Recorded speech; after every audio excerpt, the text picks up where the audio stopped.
Mon mari envoyait par erreur de mauvais messages à ma fille et je l'ai trouvée en larmes. Mais mon avocate et la police ne lui laisseront pas s'en tirer sous prétexte d'un accident. Je sais ce que vous allez me dire. J'aurais dû voir quelque chose avant. Croyez-moi, je suis la première à m'en vouloir. Mais au moins, je fais tout ce qui est en mon pouvoir maintenant pour protéger ma fille. J'ai 31 ans. J'ai eu ma fille quand j'étais moi-même ado, à 17 ans, et ça a toujours été elle et moi contre le monde. Son père a disparu avant même sa naissance. J'avais 17 ans et j'étais terrorisée. Ma famille me jugeait, mes amis ont disparu un à un, mais elle a été la seule chose qui m'a gardé les pieds sur terre. 15 ans plus tard, elle reste toute ma raison d'exister. Quand j'ai rencontré mon mari, j'ai cru que, enfin, on pourrait avoir une vie meilleure avec quelqu'un qui nous aime en Pâques. Je l'ai rencontré quand ma fille avait environ 10 ans. Il était charmant, drôle, responsable, et ne semblait pas effrayé par le fait que j'avais déjà une enfant. Beaucoup d'hommes que j'avais fréquentés avant me voyaient comme un boulet, comme si ma fille était un énorme obstacle. Lui jouait parfaitement le beau-père attentionné. S'il avait été différent, comme d'autres avant lui, je n'aurais même pas envisagé de l'épouser. Il arrivait avec de petits cadeaux pour elle, demandait des nouvelles de l'école, l'aidait parfois pour ses devoirs quand j'étais crevée par le boulot. J'ai cru que j'avais enfin trouvé quelqu'un qui pouvait s'intégrer à notre vie. Je l'ai épousée quand elle avait 12 ans. Et, un temps, tout semblait plutôt parfait. Il bossait, payait des factures, faisait les trucs de papa quand il fallait. Pas un prince Disney, mais je ne cherchais pas la perfection, juste un homme normal. Ma fille est sensible, mais solide. Elle ne se confie pas vite, elle encaisse jusqu'à l'explosion. Il y a quelques nuits, je l'ai surprise en train de pleurer dans sa chambre. Elle serrait son téléphone contre elle. J'ai tout de suite pensé à un garçon. Elle a 15 ans, l'âge des premiers béguins et des cœurs brisés. On en avait parlé, je ne voulais pas qu'elle fasse ma même erreur. Le bon côté d'être parent, c'est qu'on peut transmettre ce qu'on a appris à la dure. Je me suis assise, je lui ai frotté le dos, j'ai essayé de la consoler. Elle secouait la tête, cachait son visage, j'étais d'autant plus convaincue qu'un garçon lui avait fait du mal. Puis elle m'a tendu le téléphone. Et j'ai compris que ce n'était pas ça. Ce n'étaient pas des messages d'ado, c'étaient des messages de mon mari, et ils ne lui étaient pas destinés. D'abord, je n'ai même pas compris ce que je lisais. J'ai cru à un je rentre envoyé au mauvais contact. Mais non. Ce n'était pas le genre de texto qu'un beau-père devrait jamais envoyer à une fille de 15 ans.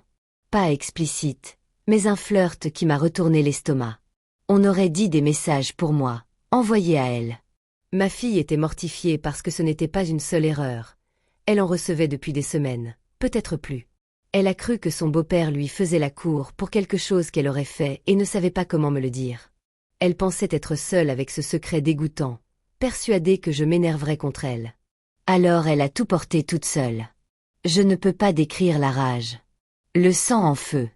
Je voulais hurler, casser quelque chose, l'appeler sur le champ et le détruire. Mais je devais rester entière pour elle. Elle tremblait, sanglotait, me suppliait de ne pas me fâcher contre elle. Elle croyait avoir fait quelque chose de mal. Elle croyait l'avoir provoqué. Une enfant de 15 ans se blâmant pour les actes d'un adulte. Je l'ai serrée, je lui ai dit qu'elle n'avait rien fait de mal et que je la croyais. Puis j'ai pris son téléphone et j'ai tout lu. Certains messages n'étaient que gênants, il l'appelait bébé, ma jolie, comme il m'appelle, moi. Mais d'autres franchissaient une ligne qui me donnait envie de vomir, des commentaires sur son corps qu'il n'aurait jamais dû faire, et même un « je pense à toi dans cette robe » qui m'a donné envie de balancer le téléphone. Quand je l'ai confronté, il est aussitôt passé en mode gestion de crise. Une erreur. Chaque message était pour toi et je l'ai envoyé à elle par erreur, encore et encore, pendant des semaines. Selon lui, un gigantesque malentendu. Il a même tenté le « regarde ton téléphone, je t'ai envoyé les vrais aussi », comme si ça excusait que ma fille de 15 ans reçoive des textos de son beau-père qui la font pleurer jusqu'à s'endormir. Je n'y crois pas une seconde. Et même si, par une coïncidence impossible, tous ces messages étaient partis au mauvais destinataire, dès la première fois, il aurait dû me le dire. Dès que c'est arrivé, il aurait dû s'excuser auprès d'elle, expliquer l'erreur, la rassurer. Il n'a rien fait. Il l'a laissée souffrir en silence, persuadée d'être harcelée par son propre beau-père. Et, pire, il s'est mis sur la défensive. J'exagérais, je montais ma fille contre lui, je cherchais un prétexte pour en faire le méchant. Zéro reconnaissance, zéro excuse envers elle, juste des prétextes.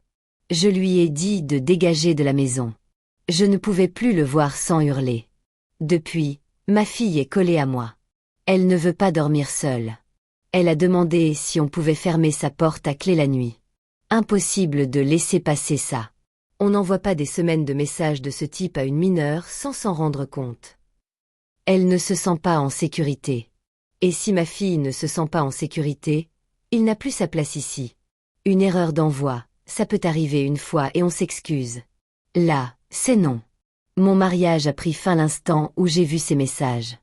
J'ai peut-être été aveugle jusque-là, mais maintenant je ne détournerai plus jamais le regard. Je ne peux pas imaginer un futur où on vivrait à nouveau sous le même toit que lui. Je m'en veux pour ma fille, parce qu'elle a souffert seule et que je ne l'ai pas vue. Et je m'en veux d'avoir raté des signaux, un regard trop long, des propositions pour l'emmener quelque part sans raison claire.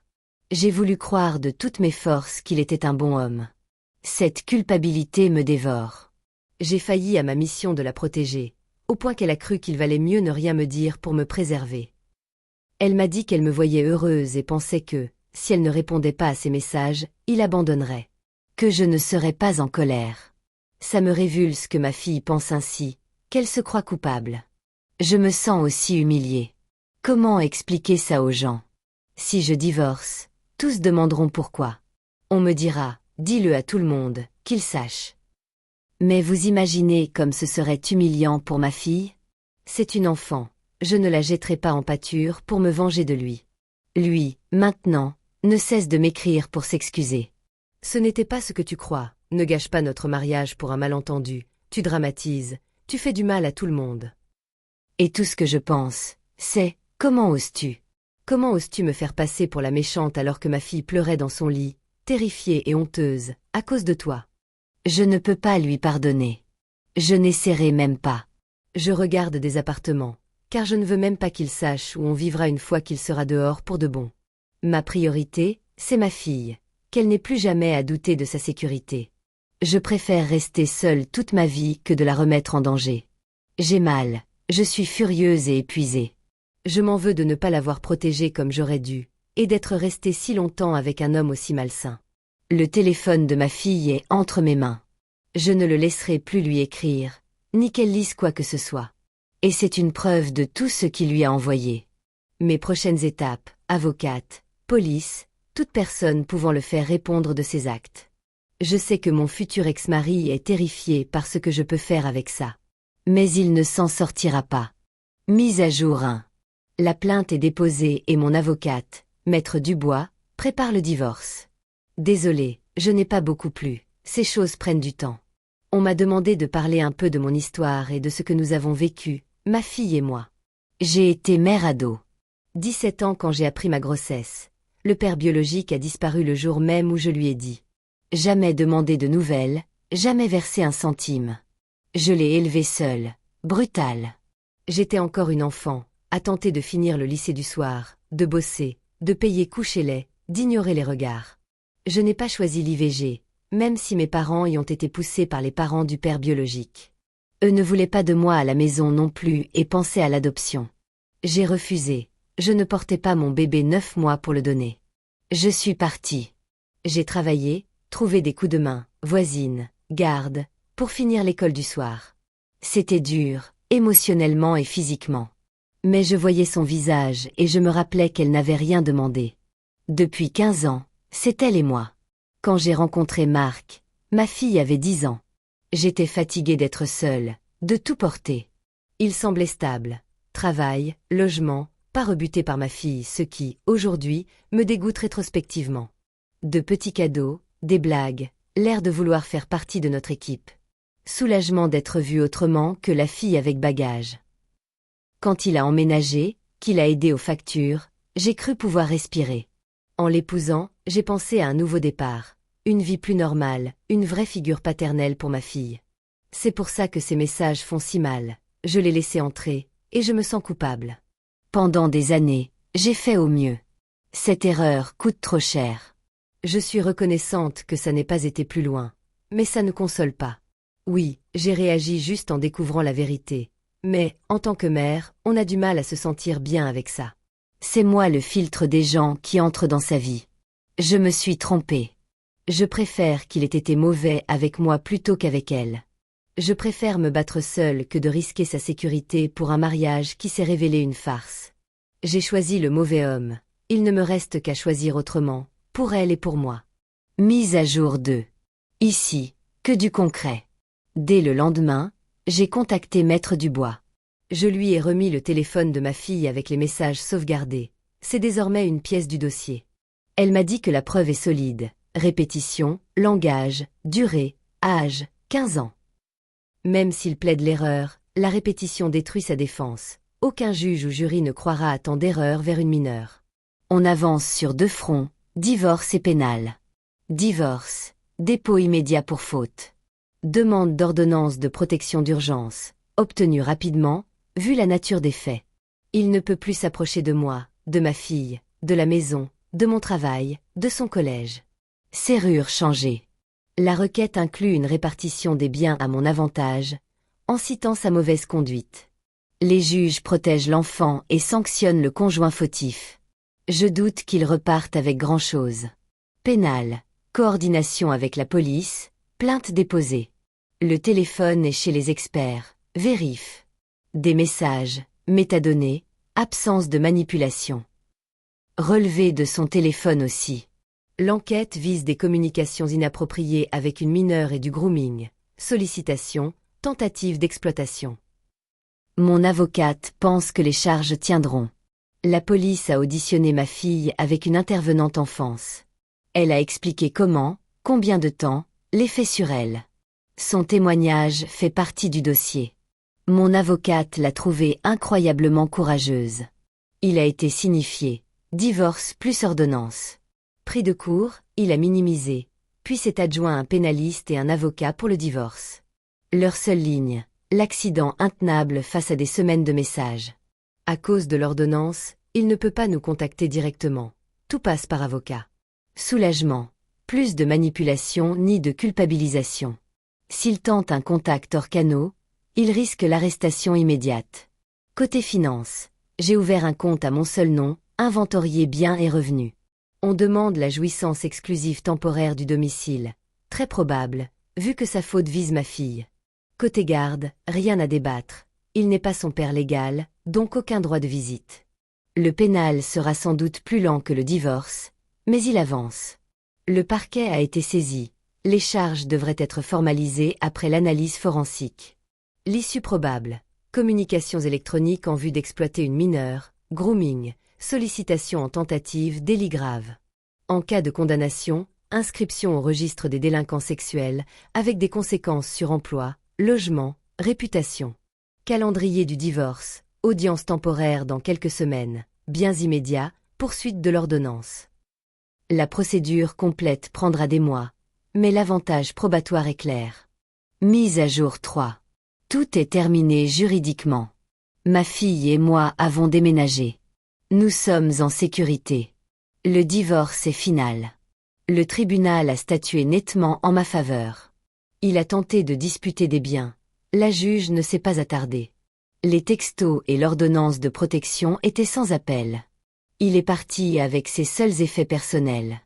Il n'a pas eu la maison. L'ordonnance de protection est pérenne. Aucun contact direct ni indirect, sinon arrestation. Au pénal, après le rapport forensique, le parquet a poursuivi. Il a d'abord jachéré, plaidant encore l'accident. Les preuves ont parlé. Des semaines de messages, tous liés à lui. Son histoire s'est effondrée. Il a fini par accepter un accord, plaider coupable contre une peine allégée. Mais la condamnation est définitive. Il est inscrit comme délinquant sexuel, à vie. Liberté surveillée, thérapies obligatoires, restriction de périmètre, école, parc, structure avec enfants, contrôle. Son nom figure dans les registres officiels. Toute vérification fera ressortir ce qu'il a fait. C'est sa réalité. Le meilleur, ma fille n'a pas eu à témoigner au procès. Sa déposition initiale avec la professionnelle enfance a suffi avec les preuves du téléphone. On lui a épargné ce traumatisme. Je suis infiniment reconnaissante. J'ai décidé de ne pas garder la maison conjugale, bien qu'attribuée. La maison semblait empoisonnée. Trop de souvenirs.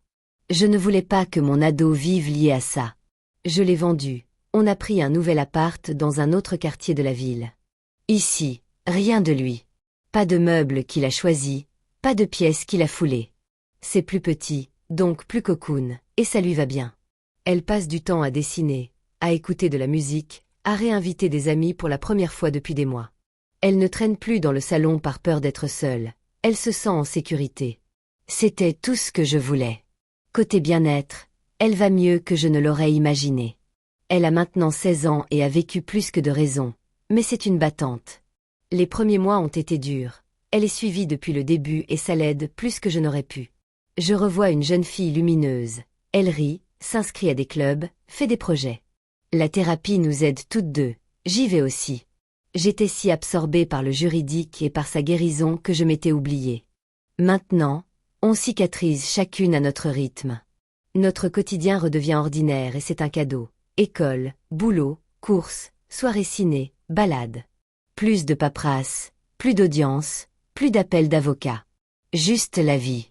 Mon avocate cherche le père biologique de ma fille. Il doit la pension. On n'a pas besoin de lui personnellement, mais il a des obligations. Mise à jour 4. 2 volets, le père biologique et mon ex-mari. Le père biologique.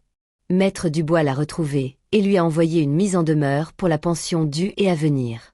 Il a réagi vite et a voulu me rencontrer. On s'est vu au cabinet, lui sans avocat.